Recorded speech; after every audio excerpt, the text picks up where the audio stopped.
Hello friends, welcome to my channel back to the basics.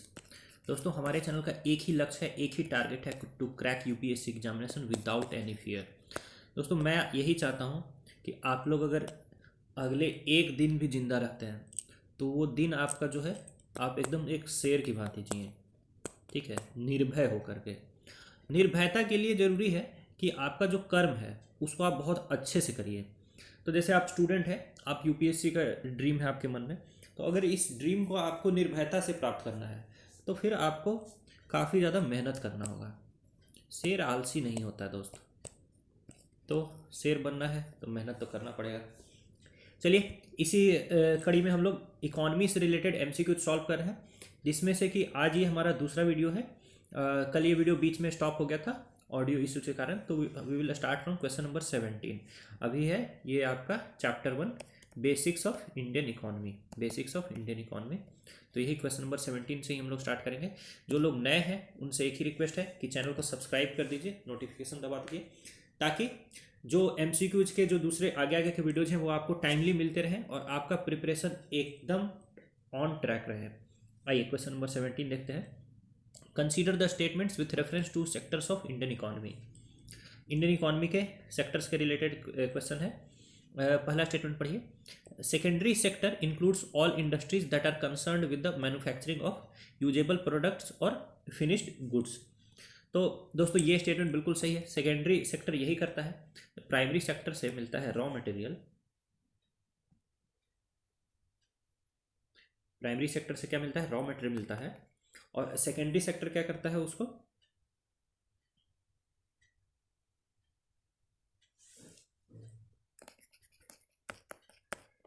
Secondary sector उसको finished good में तब्दील करता है। ठीक है, तो ये स्टेटमेंट बिल्कुल सही। दूसरा देखिए, quinary sectors are services that focus on the creation, rearrangement and interpretation of new and existing ideas. देखिए दोस्तों, क्वाटरनरी और क्वीनरी सेक्टर्स दोनों आप जो है अभी सर्च करके यहाँ कमेंट में लिखेंगे कि क्या है। तो क्वीनरी सेक्टर्स को बोलते हैं हम लोग गोल्ड कॉलर जॉब्स।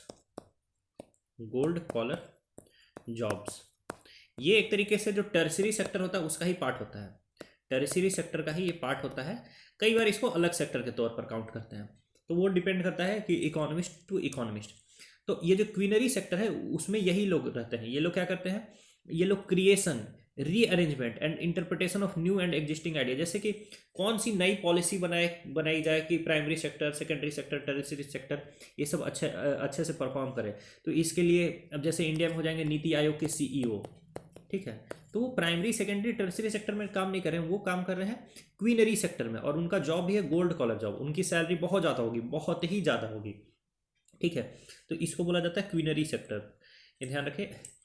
तीसरा देखिए, the profession under the quinary sector includes government officials, बिल्कुल, research scientist, financial and legal consultants. अब समझ लीजिए कि जिनकी सैलरी वगैरह, salary allowances, lifestyle beyond imagination है, प्लस जिनके एक्शन से पूरे सभी सेक्टर्स पर प्रभाव पड़ता हो। ठीक है, वो जैसे अब कोई रिसर्च साइंटिस्ट है, मान लीजिए कि अभी लिथियम आयन से बैटरी बन रही है और लिथियम का प्रेजेंस सिर्फ चाइना में है या ऐसे कंसंट्रेटेड है चाइना वगैरह के पास।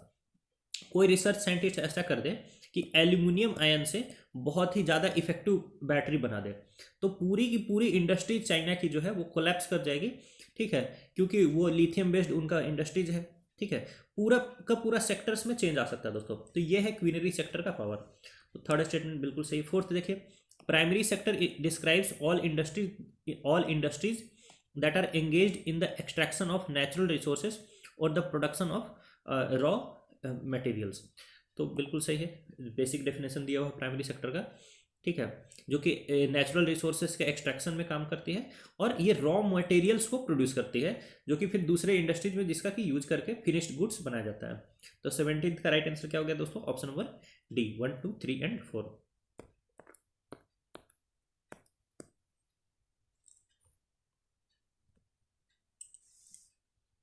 क्वेश्चन नंबर 18 देखते हैं। Consider the following with reference to public goods. Public goods के बारे में स्टेटमेंट दिया हुआ है। पहला देखिए, these goods are non excludable and non rivalrous. ठीक है, तो देखिए नॉन एक्सक्लूडेबल और नॉन राइवलरस का मतलब क्या होता है कि अगर मान लीजिए कि कोई इसका कस्टमर है, वो इसके लिए पे नहीं कर सकता है, पे नहीं कर सकता है, तो उसको एक्सक्लूड नहीं किया जाएगा, उसको एक्सक्लूड नहीं किया जाएगा। ठीक है, तो ये है आपका। तो पब्लिक गुड्स ऐसा ही होता है। जैसे फॉर एग्जांपल स्ट्रीट लाइट है, तो स्ट्रीट लाइट जो है गवर्नमेंट लगाती है लोगों को टैक्स के पैसे से। टैक्स सभी ने नहीं दिया है, टैक्स सभी ने नहीं दिया है, टैक्स कुछ लोगों ने दिया है, लेकिन जो टैक्स नहीं दिए हैं उनको ऐसा नहीं है कि स्ट्रीट लाइट उनको नहीं मिलेगा, उनको भी इसका बेनिफिट मिलेगा। तो इसलिए स्टेटमेंट 1 सही है। फिर दूसरा देखिए, दे use they use by one person neither their use by one person neither prevents access to other people nor does it reduce availability to others। आप स्ट्रीट लाइट के एग्जांपल से ही देख लीजिए कि जैसे अगर स्ट्रीट लाइट का को अगर एक इंसान यूज कर रहा है तो क्या बाकी लोगों के लिए स्ट्रीट लाइट कम पड़ जाएगा? ऐसा नहीं होगा। तो हाँ, ये भी बिल्कुल सही, पब्लिक गुड्स का यही डेफिनेशन है। फिर देखिए, street lights, flood control systems etcetera are part of public goods. बिल्कुल, जनरली ये गवर्नमेंट के द्वारा प्रोवाइड किया जाता है, ये भी आपको ध्यान में रखना चाहिए। कई बार गवर्नमेंट आउटसोर्स भी कर देते हैं, दूसरे कंपनीज को दे देते हैं कि आप ये पर्टिकुलर काम करो। ठीक है, बट फिर भी ये पब्लिक गुड ही कहलाएगा। ठीक है, तो 18th का राइट आंसर क्या होगा? Option number D, 1, 2 and 3।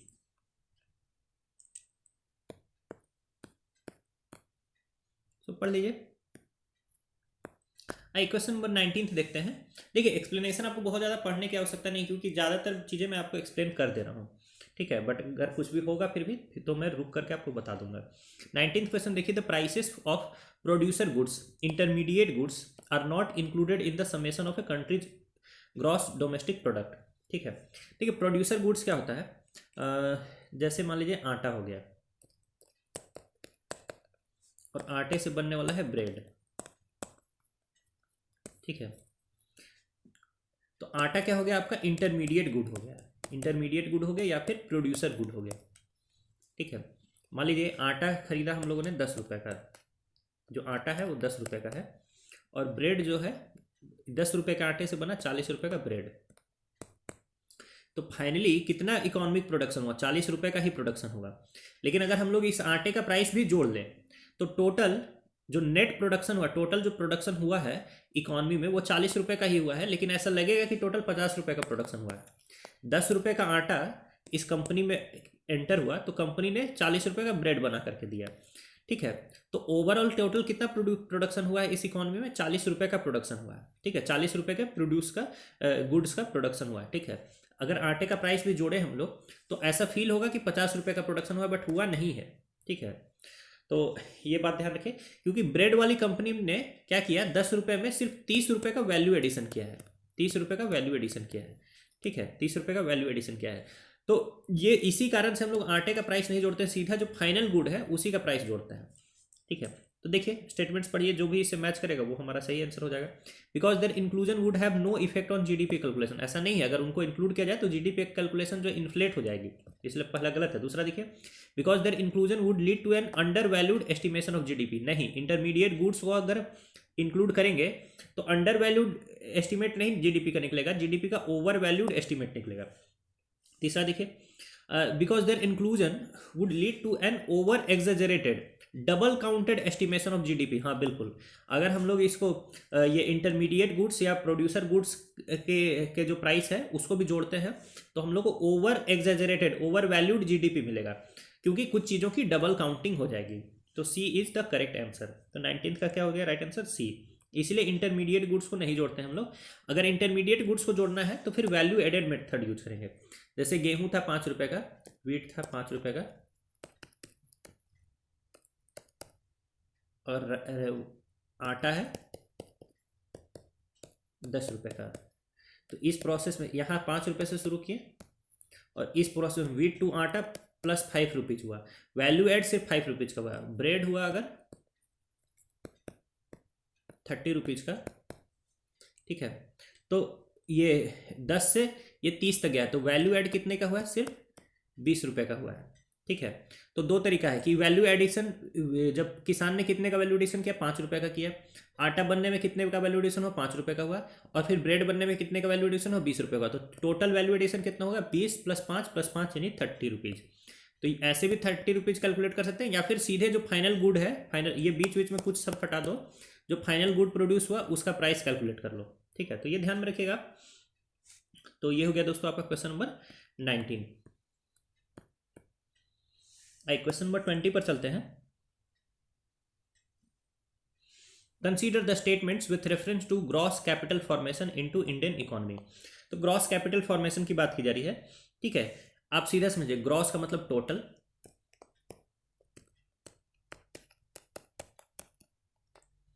Capital का मतलब तो कैपिटल हुआ, और फॉर्मेशन मतलब क्रिएशन। तो ऐसा इकोनॉमी में कितना टोटल कैपिटल क्रिएट हो रहा है। ठीक है, ठीक है, चलिए। तो gross fixed capital formation refers to the net increase in physical assets, investment minus disposals in an economy. तो ये बिल्कुल सही बात है, क्योंकि ग्रॉस फिक्स्ड कैपिटल फॉर्मेशन का मतलब क्या है कि फिजिकल कैपिटल क्या होता है, फिजिकल एसेट्स होता है।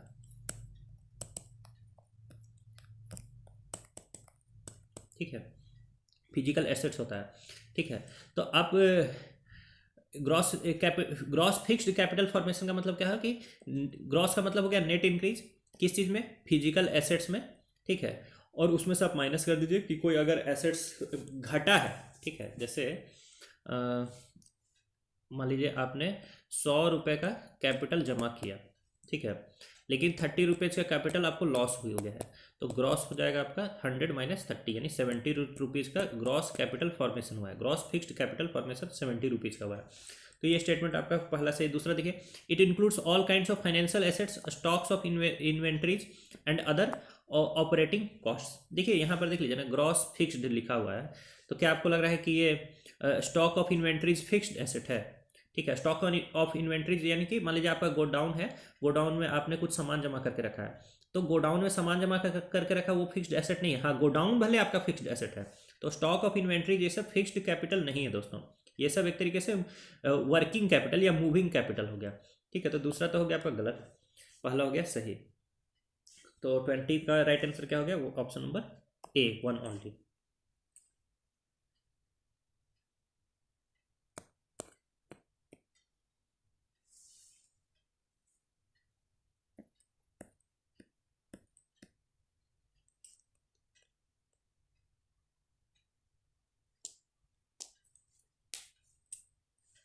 आई क्वेश्चन नंबर 21 देखते हैं।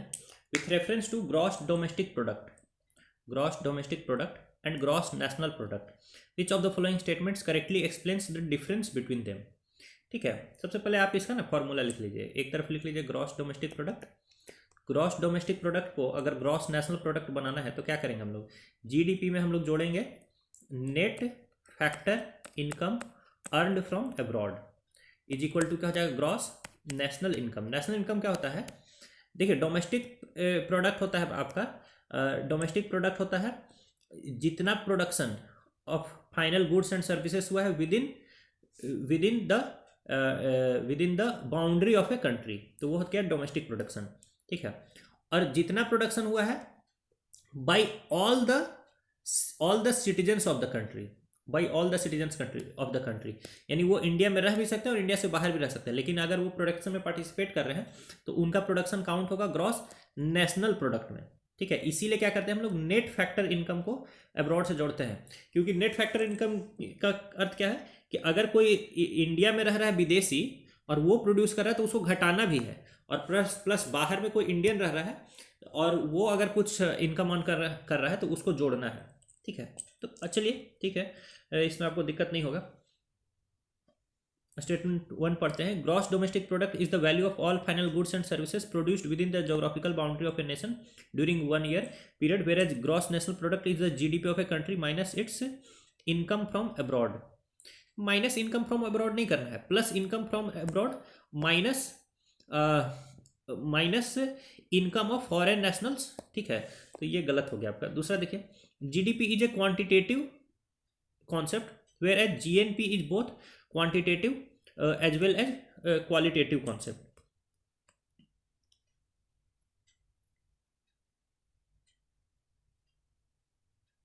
ठीक है, तो देखिए ये बिल्कुल सही बात है, जीडीपी एक क्वांटिटेटिव कॉन्सेप्ट है सिर्फ, क्यों? क्योंकि ठीक है, ये एक मेजर ऑफ टोटल प्रोडक्शन बताता है, ठीक है। जीएनपी जो है मेजर ऑफ टोटल प्रोडक्शन तो बताता ही है, साथ के साथ ये भी बताता है कि जैसे आपका एक्सटर्नल स्ट्रेंथ्स क्या क्या है। मान लीजिए जीडीपी और जीएनपी के नंबर में बहुत डिफरेंस है, तो इससे ये पता चल रहा है ना कि बहुत सारे लोग जो है इंडिया के बाहर में बाहर से पैसा कमा करके इंडिया में भेज रहे हैं। तो it is showing one type of India strength, या फिर इंडिया का सॉफ्ट पावर भी बता रहा है, ठीक है। पैसे के वैल्यू में तो जो बता रहा है वो तो बता ही रहा है, बट इंडिया का सॉफ्ट पावर है कि भाई इंडिया के बहुत सारे जो इंडियन डायस्पोरा के लोग हैं वो इंडिया के बाहर भी रहते हैं, प्लस वहाँ पर वो काफ़ी अच्छी इनकम कमाते हैं, ठीक है। तभी तो वो जीएनपी में कंट्रीब्यूट कर पा रहे हैं, ठीक है। तो इसलिए एक तरीके से क्वांटिटेटिव तो है ही है, प्लस क्वालिटेटिव भी है। जीएनपी जो है वो क्वालिटेटिव भी है, तो 2 तो इसका करेक्ट हो गया।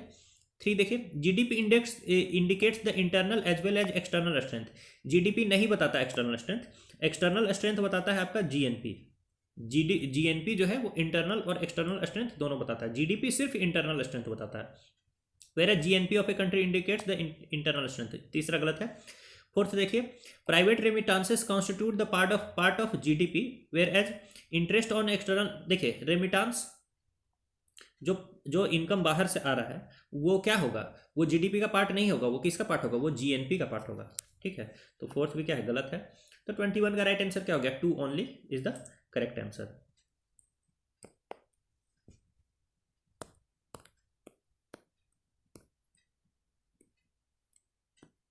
भाई क्वेश्चन नंबर 22 देखते हैं।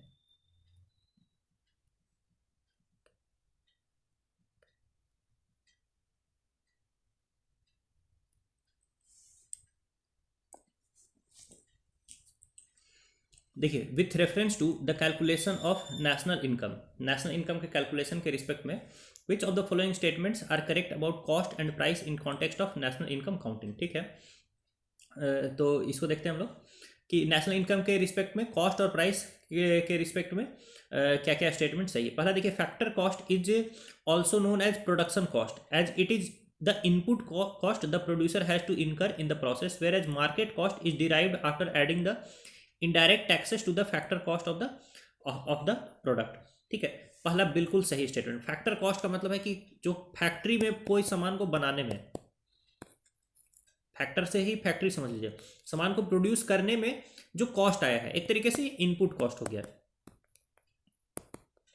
ठीक है। अब मार्केट कॉस्ट में ये कैसे बदलेगा, अगर गवर्नमेंट को इस प्रोडक्ट पर कुछ सब्सिडी देनी होगी तो माइनस सब्सिडी कर देंगे, प्लस अगर कुछ टैक्स लगाना होगा तो प्लस टैक्स कर देंगे, ठीक है। इंडीड इसमें प्रॉफिट भी शामिल होगा, ठीक है। तो समझ लीजिए कि फैक्टर कॉस्ट में सब्सिडी माइनस करके टैक्स प्लस करके आपका हो जाएगा मार्केट प्राइस, ठीक है। तो पहला सही है। दूसरा देखिए, since January 2015 the CSO has switched over to calculate its national income at factor cost so that GST can be separately identified, ठीक है। तो ये दोस्तों गलत है, एक्चुअली इसका उल्टा हुआ है। 2015 से सीएसओ ने, सेंट्रल स्टैटिस्टिकल जो ऑर्गेनाइजेशन जो है, सेंट्रल स्टैटिस्टिकल ऑफिस जो है, ये इसने क्या किया है, आपका जीडीपी को मार्केट कॉस्ट पर कैलकुलेट करना शुरू कर दिया है, at the market cost. Factor cost per शुरू से ही कैलकुलेट होता आ रहा है, बट इसने मार्केट कॉस्ट पर कैलकुलेट करना शुरू कर दिया है, ठीक है। फिर देखिए, as per the recommendations of national statistical commission base year was revised from 2004-5 to 2011-12। ये बिल्कुल सही है। 2015 में ही ये भी काम हुआ था कि पहले बेस ईयर का जो ये था, देखिए जीडीपी कैलकुलेट की जाती है इंडिया में कैसे, इंडिया में जीडीपी कैलकुलेट की जाती है जीडीपी एट कांस्टेंट प्राइस, ठीक है, कांस्टेंट प्राइस। तो कांस्टेंट प्राइस के लिए कोई ईयर होगा, सेट करना होगा कि किस ईयर का कांस्टेंट प्राइस। तो पहले इसका बेस ईयर था 2004-5, ठीक है। फिर इसका ईयर कर दिया गया 2011-12, क्योंकि क्या होता है 5-6 साल में कुछ नए प्रोडक्ट्स भी आ जाते हैं मार्केट में। अब मान लीजिए 2004-5 में कोई प्रोडक्ट था ही नहीं, ठीक है, तो उसका कांस्टेंट प्राइस तो यहाँ इंक्लूड नहीं होगा ना, ठीक है। लेकिन अब जो आपका इकोनॉमी है कुछ नए टाइप के प्रोडक्ट्स भी प्रोड्यूस कर रही है, तो इसीलिए 5-6 साल में ये बेस ईयर को रिवाइज करना पड़ता है, ठीक है। इवन कांस्टेंट प्राइस के लिए भी, ठीक है। ये नहीं कि हमें 50 साल पुराना कांस्टेंट प्राइस ही चलते आ रहा है, ऐसा नहीं होगा। तो ये जो 2015 में कांस्टेंट प्राइस के लिए बेस ईयर को चेंज कर दिया गया था 2004-05 से 2011-12। ठीक है, तो थर्ड स्टेटमेंट आपका करेक्ट है। 22 का राइट आंसर क्या हो जाएगा? Option number B, 1 and 3 only.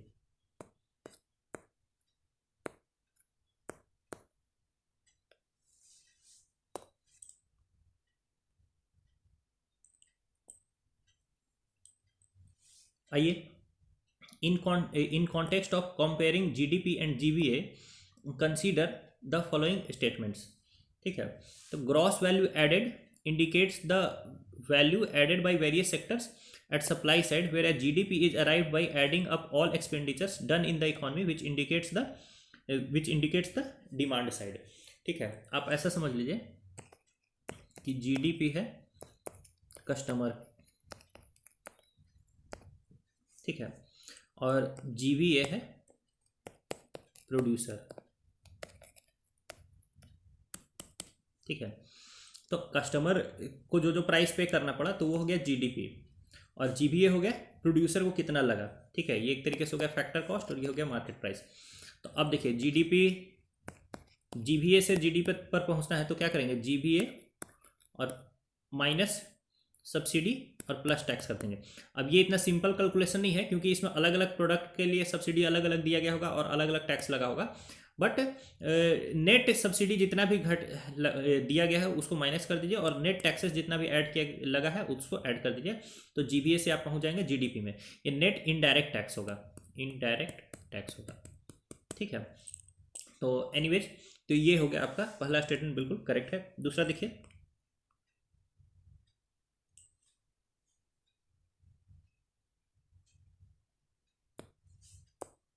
तो याद कर लीजिए GVA जो है वो है सप्लाई साइड, और GDP जो है वो है डिमांड साइड। एकदम याद कर लीजिए इसको मन में। फिर देखिए, while GDP is a good measure in comparative studies, GVA is a better measure to compare different sectors within the economy। देखिए मैं आपको बताता हूँ, पहला तो सही है। GDP कैसे कैलकुलेट करते हैं? GDP कैलकुलेट करते हैं जितने भी फैक्टर्स ऑफ प्रोडक्शन है, ये जितने भी आपके स्टेक होल्डर्स हैं, जैसे कि प्राइवेट कंज्यूमर, तो उन्होंने जितना भी साल में परचेज किया तो उनको लिख लीजिए C।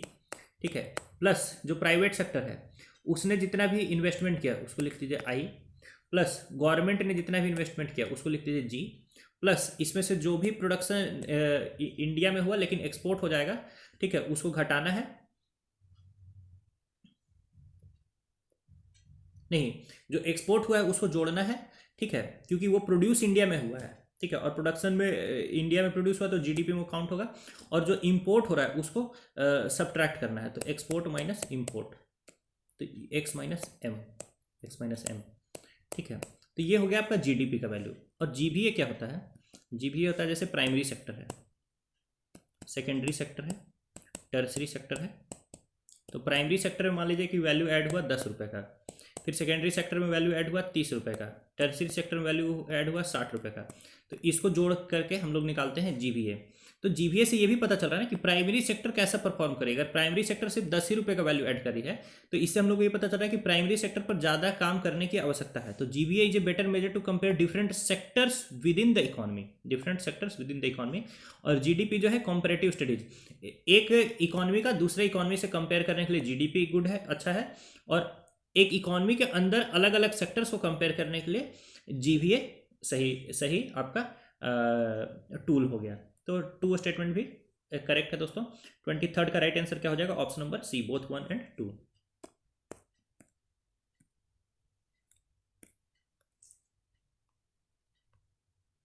क्वेश्चन नंबर 24 देखते हैं। विच of the following statements showing the relation between economic growth and economic development are incorrect.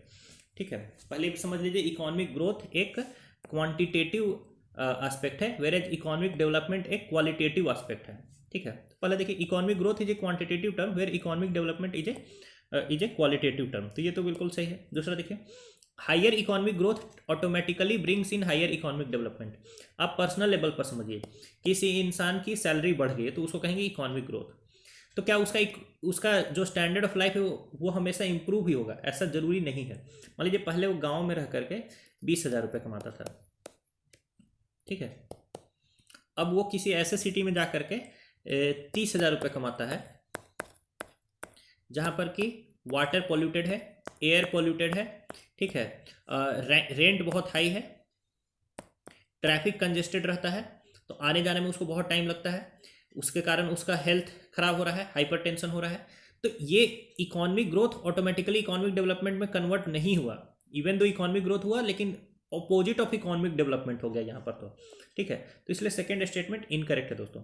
Third देखिए, GDP indicates the economic growth of an economy, whereas per capita income indicates economic development। ऐसा नहीं है, per capita income भी economic growth ही बता रहा है। GDP तो economic growth बता रहा है, ठीक है, और पर कैपिटा इनकम भी क्या बता रहा है, इकोनॉमिक ग्रोथ ही बता रहा है। इकोनॉमिक डेवलपमेंट का मतलब क्या हो गया, जैसे ह्यूमन डेवलपमेंट इंडेक्स में अगर आप अच्छा परफॉर्म कर रहे हैं, ओवरऑल एजुकेशनल स्टेटस अगर आपके कंट्री का इंप्रूव हो रहा है, हेल्थ स्टेटस इंप्रूव हो रहा है, मोर्टेलिटी रेट घट रहा है, ठीक है, फिर आपका तो ये सारी वीमेन एम्पावरमेंट हो रहा है, तो ये सारा चीज़ क्या कहलाएगा, इकोनॉमिक डेवलपमेंट कहलाएगा।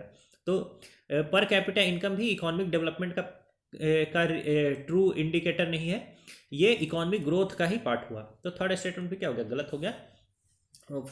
24 का राइट आंसर क्या हो गया आपका, यहाँ इनकरेक्ट पूछ रहा है ना, तो 2 और 3 हो गया, ऑप्शन नंबर सी, 2 और 3 आर इनकरेक्ट। देखिए इकोनॉमिक डेवलपमेंट का मतलब क्या हो गया, HDI, जेंडर इक्वालिटी, ठीक है, फिर health, literacy, quality of life, ये सब कहलाएगा आपका इकोनॉमिक डेवलपमेंट।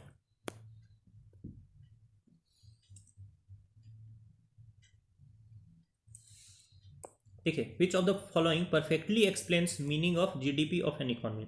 तो GDP का परफेक्ट डेफिनेशन इसमें से कौन सा है, पहला देखिए, GDP is the value of all final goods and services produced within the boundary of a nation during a 1 year period, adding expenditures on imports not produced in the nation। ठीक है, क्या करते हैं हम लोग GDP के लिए, formula ही लिख लीजिए यहाँ पर, C + G + I + X - M। तो ये M क्या है, इम्पोर्ट है।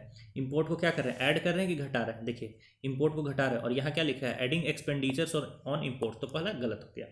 दूसरा देखिए, GDP is the value of all final goods and services produced with in the boundary of a nation during a 1 year period, removing expenditures of goods and services produced which are exported but not sold with in the country. ठीक है, अब ये क्या बोल रहा है, जो products को एक्सपोर्ट किया जा रहा है, जो प्रोडक्ट्स को एक्सपोर्ट किया जा रहा है उसको रिमूव करना है। ठीक है, लेकिन देखिए ये जो एक्स को क्या कर रहे हैं हम लोग, एक्स को ऐड कर रहे हैं, एक्स ही तो क्या है, एक्सपोर्ट है, एक्स क्या है, एक्सपोर्ट है, और एक्सपोर्ट को रिमूव नहीं कर रहे हैं हम लोग, एक्स को ऐड कर रहे हैं। ठीक है, तो एक्सपोर्ट को ऐड करना है, इंपोर्ट को सब्ट्रैक्ट करना है, ये बात ध्यान रखिएगा। तो दूसरा भी क्या हो गया, गलत हो गया। तीसरा देखिए, GDP is the value of all final goods and services produced with in the boundary of a nation during a 1 year period in which government spending and trade balances are also added as one of the components. ठीक है, तो देखिए government का तो expenditure add किया ही जा रहा है, ठीक है, और ट्रेड बैलेंस यही हो गया ना, X - M क्या हो गया, ट्रेड बैलेंस, तो ट्रेड बैलेंस को भी ऐड किया जा रहा है और गवर्नमेंट एक्सपेंडिचर को भी ऐड किया जा रहा है। तो ये बिल्कुल सही स्टेटमेंट है। ठीक है, ये एक जगह बोल रहा था कि इंपोर्ट को जो है जोड़ा जा रहा है, तो ये गलत था। एक जगह बोला जाता है कि एक्सपोर्ट को घटाया जा रहा है, तो ये भी गलत था। इनफैक्ट एक्सपोर्ट को जोड़ा जा रहा है और इंपोर्ट को घटाया जा रहा है, और साथ में गवर्नमेंट का एक्सपेंडिचर को भी जोड़ा जा रहा है, और प्राइवेट कंजम्पशन को भी जोड़ा जा रहा है, और प्राइवेट आपका कॉर्पोरेट इन्वेस्टमेंट को भी जोड़ा जा रहा है। ठीक है, तो ये तो प्राइवेट कंजम्पशन और कॉर्पोरेट इन्वेस्टमेंट, तो ये आ गया आपका value of all goods and services produced with in the boundary, और प्लस में गवर्नमेंट का एक्सपेंडिचर, ठीक है, और प्लस में ट्रेड बैलेंस, यानी X - M को कह लीजिए आप ट्रेड बैलेंस। तो C is the right answer. तो 25th का राइट आंसर क्या होगा, ऑप्शन नंबर C। बाकी D मिलान कर लीजिए, तो D तो गलत ही होगा। देखिए ये तो टोटली गलत है। GDP is the value of all final goods and services produced with in the boundary of a nation during 1 year period minus national private consumption. ये तो C को ही माइनस करने की बात कर रहा है। ठीक है, लेकिन GDP का फॉर्मूला में क्या है, C प्लस में है, G प्लस में है, I प्लस में है, X प्लस में है, और M जो है वो माइनस में है, यानी इंपोर्ट माइनस है, एक्सपोर्ट प्लस है। देख लीजिए। आइए क्वेश्चन नंबर 26 देखते हैं दोस्तों।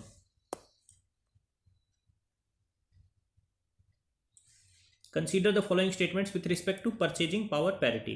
ठीक है, परचेजिंग पावर पैरिटी क्या होता है? मान लीजिए एक बास्केट ऑफ गुड्स है, एक बिस्किट, 1 बिस्किट का पैकेट, 1 लीटर मिल्क, ठीक है, 1 किलोमीटर आपका, 1 किलोमीटर का आपका क्या बोलते हैं, ट्रैवल कॉस्ट। तो ये इन सभी को मिला के बोल दीजिए ए बास्केट ऑफ गुड।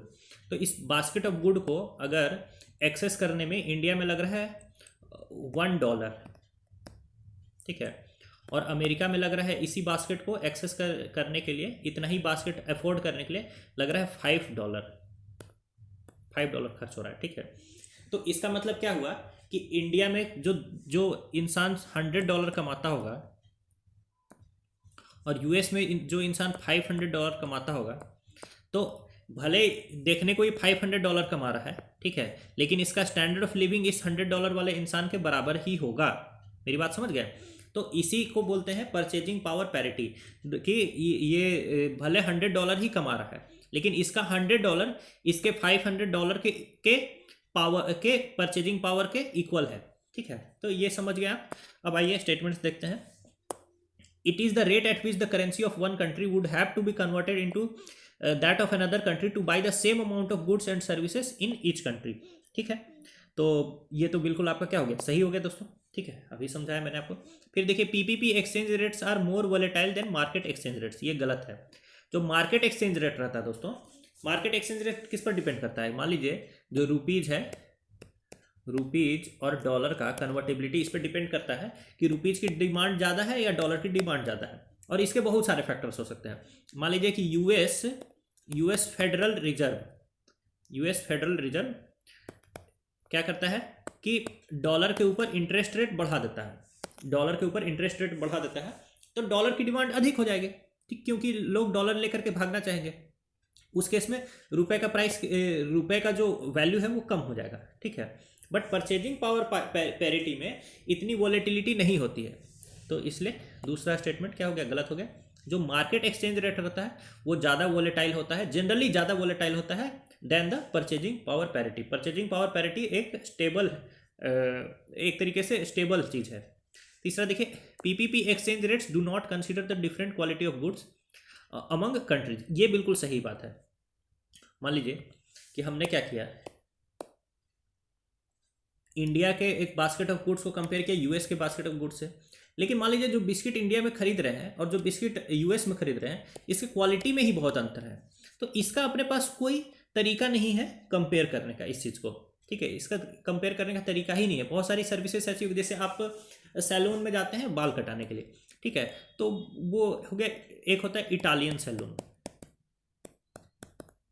ठीक है, जो ईंटा पे बिठा करके आपको बाल काट देता है आपको, ठीक है। तो एक ऐसा कंट्री जहां पर सारे के सारे सैलून मान लो इटालियन ही है, वो ईंटे पर बैठा करके ही बाल काटते हैं और वो ₹10 लेते हैं, ठीक है। और एक इंडिया में मान लीजिए एक बहुत अच्छा पार्लर है, ठीक है, जहां बाल काटने का ₹100 लेता है, ठीक है।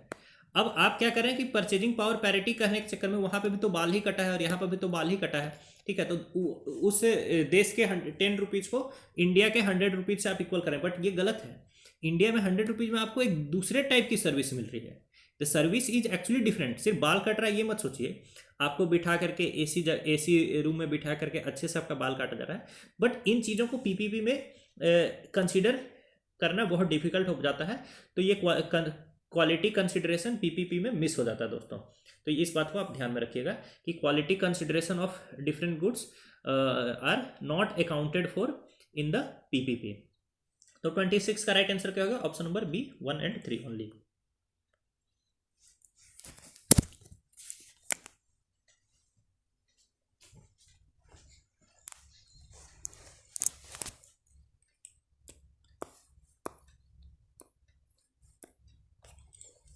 क्वेश्चन नंबर 27 पर आते हैं।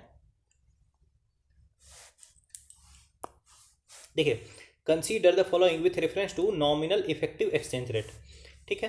तो एक होता है नॉमिनल इफेक्टिव एक्सचेंज रेट और एक होता है रियल इफेक्टिव एक्सचेंज रेट, ठीक है। तो देखिए, nominal effective exchange rate is an unadjusted weighted average rate at which one country's currency exchanges for a basket of multiple foreign currency. देखिए, nominal effective exchange rate हो या real effective exchange rate हो, दोनों है market determined है, market determined, यानी basket of goods पर vary नहीं करता है। जैसे 1 रुपये है, 1 रुपये है, तो इसका अगर हम लोग डायरेक्ट डॉलर से कन्वर्जन कर रहे हैं तो इसको कहेंगे हम लोग एक्सचेंज रेट, एक्सचेंज रेट। लेकिन हम लोग यहाँ पर डॉलर के साथ 4-5 और करेंसीज का बास्केट बना दिया कि मान लीजिए ऐसा हो सकता है कि डॉलर के रिस्पेक्ट में रुपीज जो है अप्रिसिएट कर रहा हो, लेकिन येन के रिस्पेक्ट में रुपीज क्या कर रहा हो, डिप्रिसिएट कर रहा हो, युआन के रिस्पेक्ट में रुपीज अगेन अप्रिसिएट कर रहा हो, ठीक है, अब रियाल के रिस्पेक्ट में रुपीज अगेन क्या हो रहा है, डिप्रिसिएट कर रहा हो। तो इसका वेटेड जो एवरेज होगा उसी को हम लोग बोलते हैं नीर, उसी का वेटेड एवरेज को क्या बोलते हैं हम लोग दोस्तों, नीर बोलते हैं, ठीक है। लेकिन अभी नीर में हम लोगों ने इन्फ्लेशन को एडजस्ट नहीं किया होता है, ठीक है, इन्फ्लेशन एडजस्टेड नहीं होता है, ठीक है। तो ये देखिए, nominal effective exchange rate is an unadjusted weighted average rate at which one country's currency exchanges for a basket of multiple foreign currencies. First is totally correct, ठीक है। दूसरा देखिए, real effective exchange rate is the weighted average of a country's currency in relation to an index और basket of other major currencies and it is adjusted for inflation, ठीक है, it is adjusted for inflation. मान लीजिए India की जो currency है ये appreciate तो की है, लेकिन इसके अप्रिसिएशन के साथ साथ यहाँ पे कुछ इन्फ्लेशन भी हुआ होगा। मान लीजिए यहाँ पर हुआ 5% इन्फ्लेशन, तो इस 5% इन्फ्लेशन को इस अप्रिसिएशन ऑफ करेंसी में एडजस्ट करेंगे। साथ के साथ ये बाकी पांचों करेंसीज में भी कुछ इन्फ्लेशन हुआ होगा, तो उसके रिस्पेक्ट में भी इसको क्या करेंगे, एडजस्ट करेंगे। तो ये कैलकुलेशंस थोड़ा डिफिकल्ट होता है, वो सब हम लोग को करना नहीं है, मतलब राहत की बात ये है।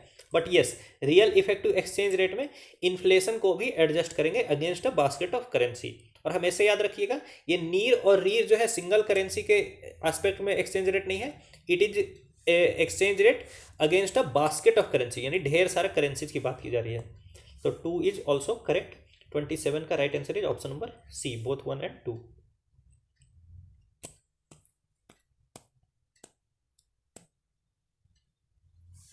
क्वेश्चन नंबर 28 देखते हैं दोस्तों। Consider the following statements regarding GDP, GDP के रिगार्डिंग स्टेटमेंट्स देखना है और करेक्ट स्टेटमेंट्स को आइडेंटिफाई करना है। पहला देखिए, GDP is that income or product which accrues to the economic agents who are residents of the country, ठीक है।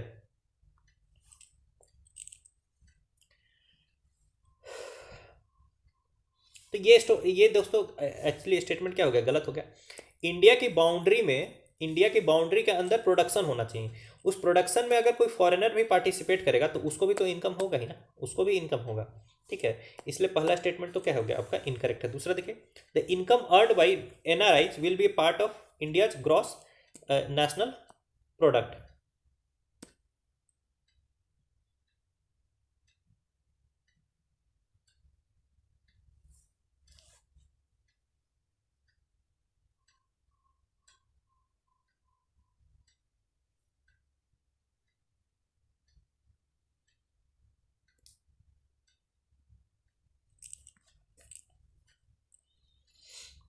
ठीक है, तो दोस्तों एक बात ध्यान रखें कि किसी एनआरआई ने इनकम अर्न किया, ठीक है, तो वो ऑटोमेटिकली इंडिया के ग्रॉस नेशनल प्रोडक्ट का पार्ट नहीं हो जाएगा, ठीक है। मान लीजिए कि वो अर्न किया जिस कंट्री में, मान लीजिए सऊदी अरबिया में जाकर के वो पैसा अर्न करता है और वहीं पर वो पैसा खर्च भी कर दिया, ये पैसा इंडिया में आया ही नहीं, ठीक है, ये पैसा इंडिया में आया ही नहीं, ठीक है। तो ये इंडिया के ग्रॉस नेशनल प्रोडक्ट का पार्ट नहीं होगा, ये सऊदी अरबिया के बेसिकली जीडीपी का पार्ट होगा, समझ लीजिए इस बात को। It will be part of Saudi Arabia GDP. अगर कोई एनआरआई सऊदी अरेबिया में पैसा कमाता है वहीं पर खर्च कर देता है, ठीक है, तो it will be part of GDP of Saudi Arabia, ना कि इंडिया का जीएनपी। तो सेकेंड क्या हो गया आपका, गलत हो गया। तो 28 का राइट आंसर क्या होगा, option number D, neither 1 not 2। बहुत ध्यान से चीज़ों को समझ करके आप आगे बढ़ेंगे।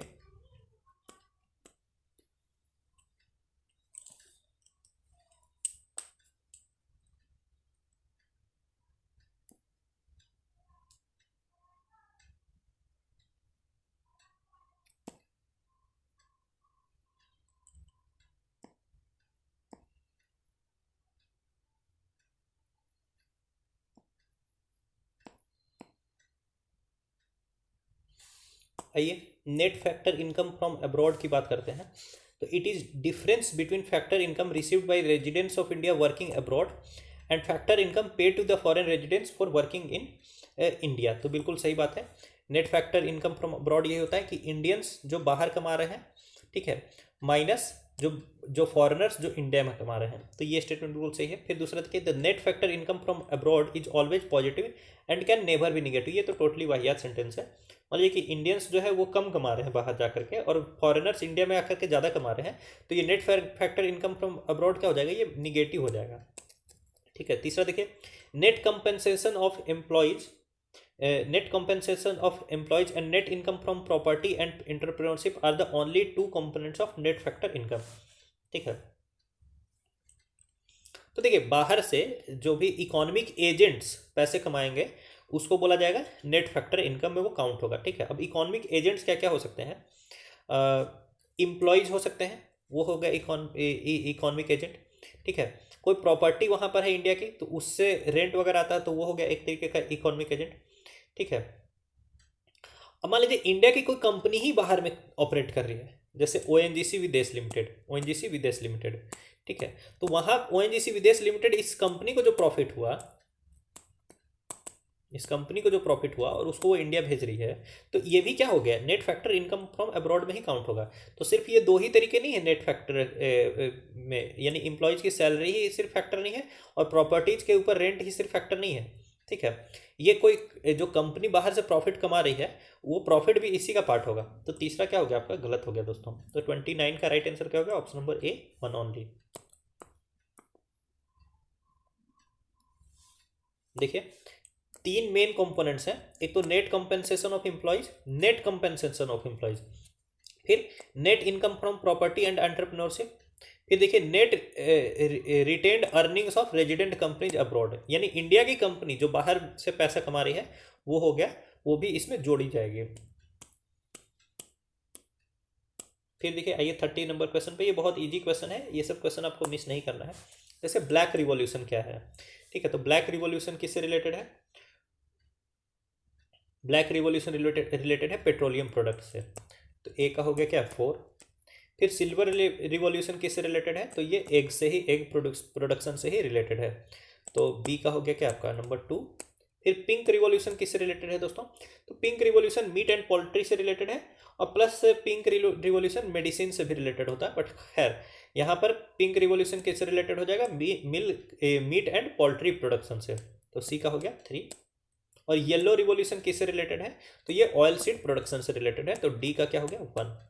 तो 4 2 3 1 देख लीजिए कहाँ पर है, 4 2 3 1, option number B is the right answer.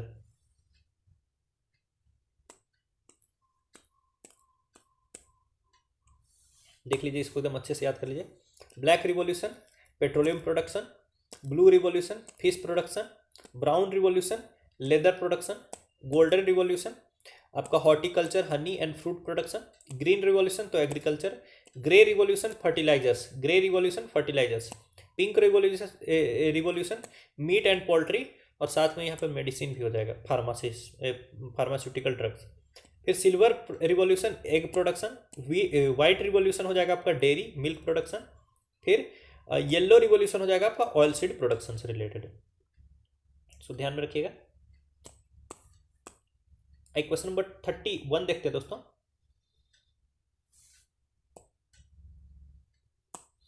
देखिए इंक्रीमेंटल कैपिटल आउटपुट रेशियो के बारे में बात की जा रही है। ठीक है, इंक्रीमेंटल कैपिटल आउटपुट रेशियो की बात का सीधा मतलब ये है, कैपिटल आउटपुट रेशियो तो मैं कल आपको बता देता है, एक होता है कैपिटल बटा आउटपुट,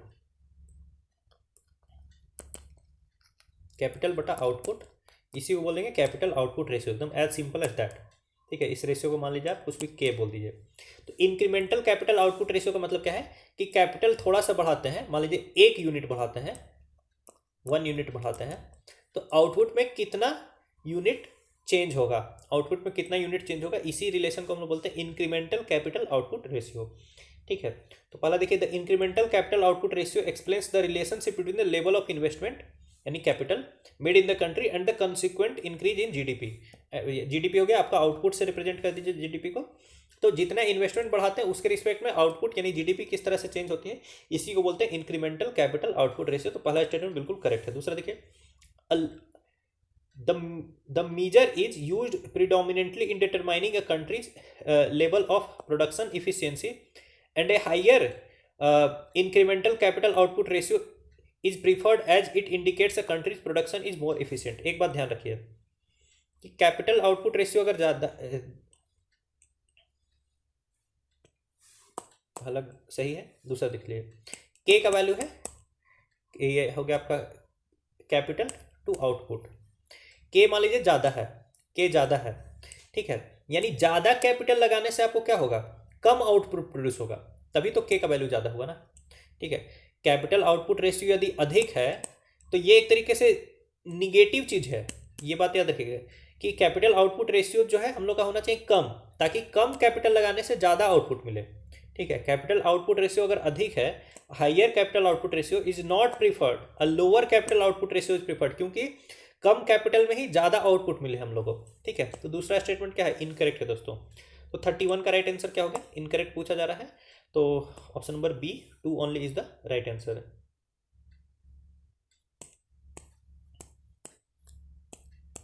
आई क्वेश्चन नंबर 32 देखते हैं।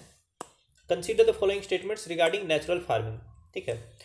आप नेचुरल फार्मिंग को नाम से ही समझ सकते हैं वैसे तो it is considered as an agro ecology based diversified farming system which integrates crops, trees and livestock with functional biodiversity. तो जिस तरीके से नेचर काम करती है ना, नेचर कैसे काम करती है, नेचर में ऐसा नहीं कि एक जगह पूरा खेत ही खेत है, एक जगह सिर्फ जंगल ही जंगल है, एक तरफ सिर्फ तालाब ही तालाब है, ठीक है, और अलग से जानवर ही जानवर रह रहे हैं, ठीक है। ये काम हम लोग करते हैं जो कि बहुत इनएफिशिएंट है। नेचुरल फार्मिंग में क्या है, ये सारे फैक्टर्स, ये हो गया फार्म,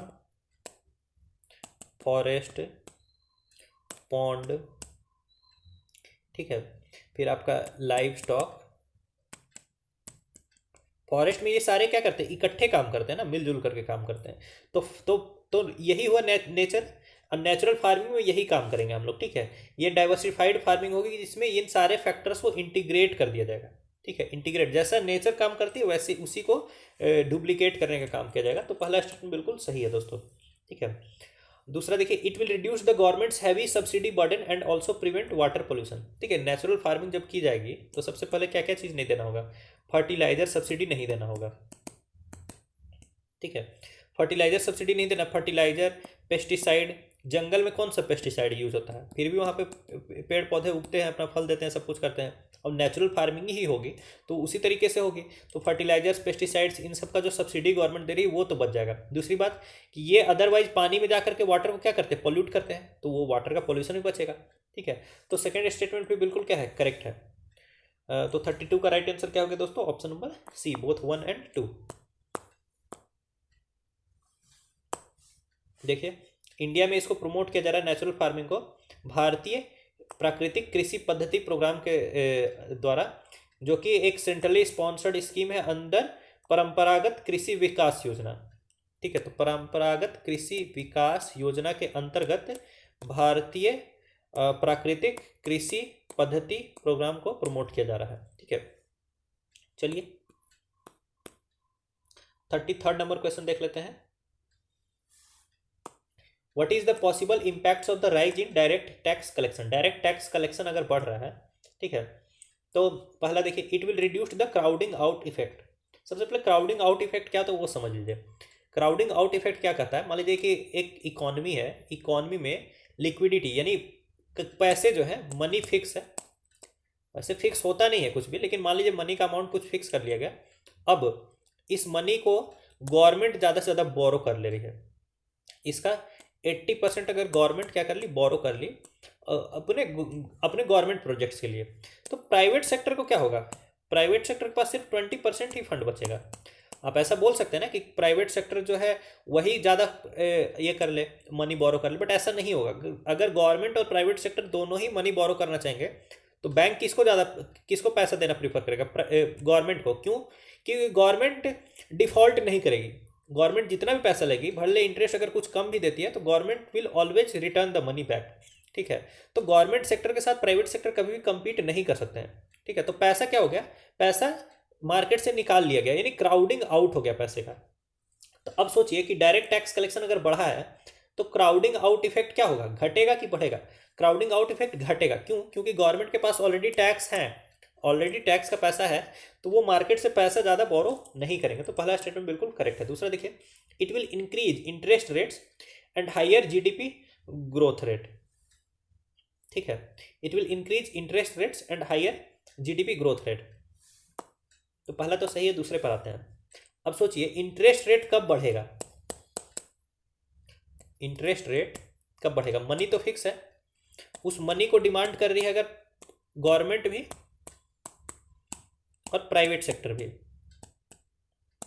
तो इंटरेस्ट रेट क्या हो जाएगा, बढ़ जाएगा। लेकिन गवर्नमेंट के पास तो टैक्स आया हुआ है ना, गवर्नमेंट के पास जब टैक्स आया हुआ है तो गवर्नमेंट उस मनी को क्यों डिमांड करेगी? गवर्नमेंट उस मनी को डिमांड नहीं करेगी, तो इंटरेस्ट रेट यहाँ नहीं बढ़ेगा, ठीक है। इंटरेस्ट रेट यहाँ पर नहीं बढ़ेगा, ये बात ध्यान रखिएगा, ठीक है। छोटा छोटा आप कैलकुलेशन करके ये सारे ये पर पहुँच सकते हैं। फिर तीसरा देखिए, it will not reduce income inequalities and social inequalities, ये भी गलत है। क्यों? क्योंकि अगर गवर्नमेंट के पास टैक्स का पैसा आया है, ठीक है, तो गवर्नमेंट उसको खर्च ही तो करेगी। गवर्नमेंट उसको जब खर्च करेगी तो वो जो भी खर्च करेगी तो वो लोगों की इनकम इनइक्वालिटीज को क्या करेगा, दूर ही करेगा। कैसे? मान लीजिए कि वो कहीं पर नेशनल फूड सिक्योरिटी एक्ट के तहत खाना बंटवाती है, तो उससे लोगों की गरीबी दूर होगी, ठीक है, सोशल इनइक्वालिटी दूर होगी। तो टैक्स कलेक्शन अगर बढ़ रहा है तो इनकम इनइक्वालिटी और सोशल इनइक्वालिटी क्या होगी, रिड्यूस होगी, ठीक है। तो तीसरा भी स्टेटमेंट क्या है, गलत है। तो 33 का राइट आंसर क्या होगा दोस्तों, ऑप्शन नंबर ए, वन ऑनली, ठीक है। इसमें कुछ समझाने को नहीं, इस टाइप के लॉजिक से ही इसको समझना होता है, ठीक है। इसमें बहुत ज़्यादा याद करने वाली चीज़ें काम नहीं करती है। आइए 34 नंबर क्वेश्चन देखते हैं दोस्तों। Consider the following statements, statements को देखिए। The index of industrial production is compiled and published monthly by the department for promotion of industry and industrial trade, ठीक है, अंडर मिनिस्ट्री ऑफ कॉमर्स। तो ठीक है, DPIIT तो है आपका मिनिस्ट्री ऑफ कॉमर्स के अंदर में, ministry of commerce and industry के अंदर में, वो ठीक है। लेकिन DPIIT इसको इंडेक्स ऑफ इंडस्ट्रियल प्रोडक्शन को पब्लिश नहीं करती है। इंडेक्स ऑफ इंडस्ट्रियल प्रोडक्शन को पब्लिश करती है आपकी NSO, NSO यानी national statistical office. NSO national statistical office किस मिनिस्ट्री के अंदर, ministry of statistics and programme implementation के अंदर, ठीक है। तो पहला स्टेटमेंट आपका क्या है, इनकरेक्ट है। फिर दूसरा देखिए, crude oil has the highest weightage in the 8 core sector industries, ठीक है। तो दोस्तों जो 8 कोर सेक्टर इंडस्ट्रीज है उसमें आपको हमेशा याद रख लेना है कि जो हाईएस्ट है वो है रिफाइनरी। 8 कोर सेक्टर इंडस्ट्रीज हैं,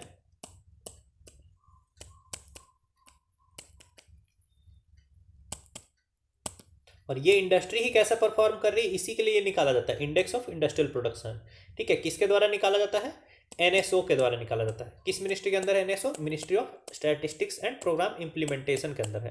खैर अभी इस 8 कोर सेक्टर इंडस्ट्रीज में सबसे बड़ा चंक किसका है, सबसे बड़ा जो प्रोडक्शन ये है आपका शेयर है वो है रिफाइनरी का, ठीक है। तो इसको आप याद रखिए, रिफाइनरी, फिर इलेक्ट्रिसिटी, इसको लिख लीजिए आप, रिफाइनरी, फिर इलेक्ट्रिसिटी, फिर स्टील,